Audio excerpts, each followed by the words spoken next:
সম্মানিত ভ্রমণপ্রিয় ভাই বোনেরা, আপনাদেরকে স্বাগতম। আপনাদেরকে ওয়েলকাম ড্রিম হলিডে পার্কে। ড্রিম হলিডে পার্কে আজ আমি চলে এসেছি। আমার পিছনেতে দেখতে পাচ্ছেন সাদা পাহাড়টি, এটি হচ্ছে হিমালয় পর্বত। হিমালয় পর্বতে আপনারা চাইলে উঠতে পারেন। ওখানে রসা বেঁধে দেওয়া আছে।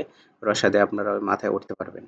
ওর উত্তর সাইডে আপনারা যে দেখতে পাচ্ছেন গেরে কালারের, ধূসর কালারের, সেটি হচ্ছে ভূতের বাড়ি। এই ড্রিম হলিডে পার্কের মূল আকর্ষণই হচ্ছে ভূতের বাড়ি। আপনারা চাইলে এই ভূতের বাড়িতে আপনারা প্রবেশ করতে পারেন। আর যেনাদের হার্ট দুর্বল তেনারা কখনো ভূতের বাড়িতে প্রবেশ করবেন না। ঠিক আছে?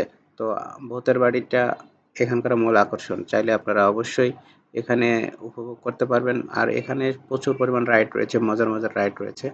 তো আমি আপনাদেরকে এখন এখান থেকে শুধু লোকটা দেখানোর চেষ্টা করলাম। চলুন যাই, আমরা নিচে আস্তে ধীরে নিচে যেতে থাকি। একটা কথা কি ভিউয়ার্স, যখন আপনি কাজ করতে, করতে ক্লান্ত হয়ে যাবেন, অফিস করতে, করতে ক্লান্ত হয়ে যাবেন, আপনার মনে বিষণ্ণতা এসে যাবে, তখন আপনার একটু ঘোরা উচিত। আপনার নিজেকে সময় দেওয়া উচিত।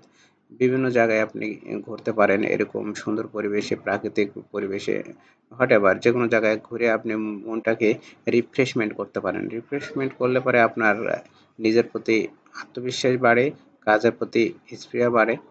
অনেক ভালো লাগবে আপনার। তো মাঝে, মাঝে সময় দিন। শুধু সবসময় কাজের মাঝে ডুবে থাকলে চলবে না। ঠিক আছে?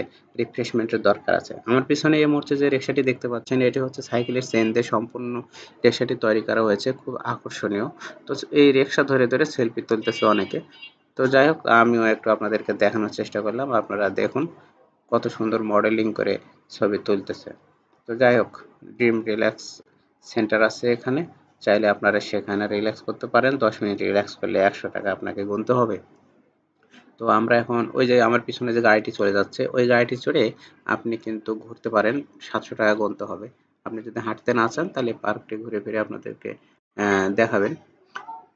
এই গাড়িগুলো রয়েছে, যেমন ওই ইয়েতে গেলে, পাহাড়ে ওদিকে কোথাও ঘুরতে গেলে যেমন চাঁদের গাড়ি আছে না? এখানে হলো এটাও সেই চাঁদের গাড়ি।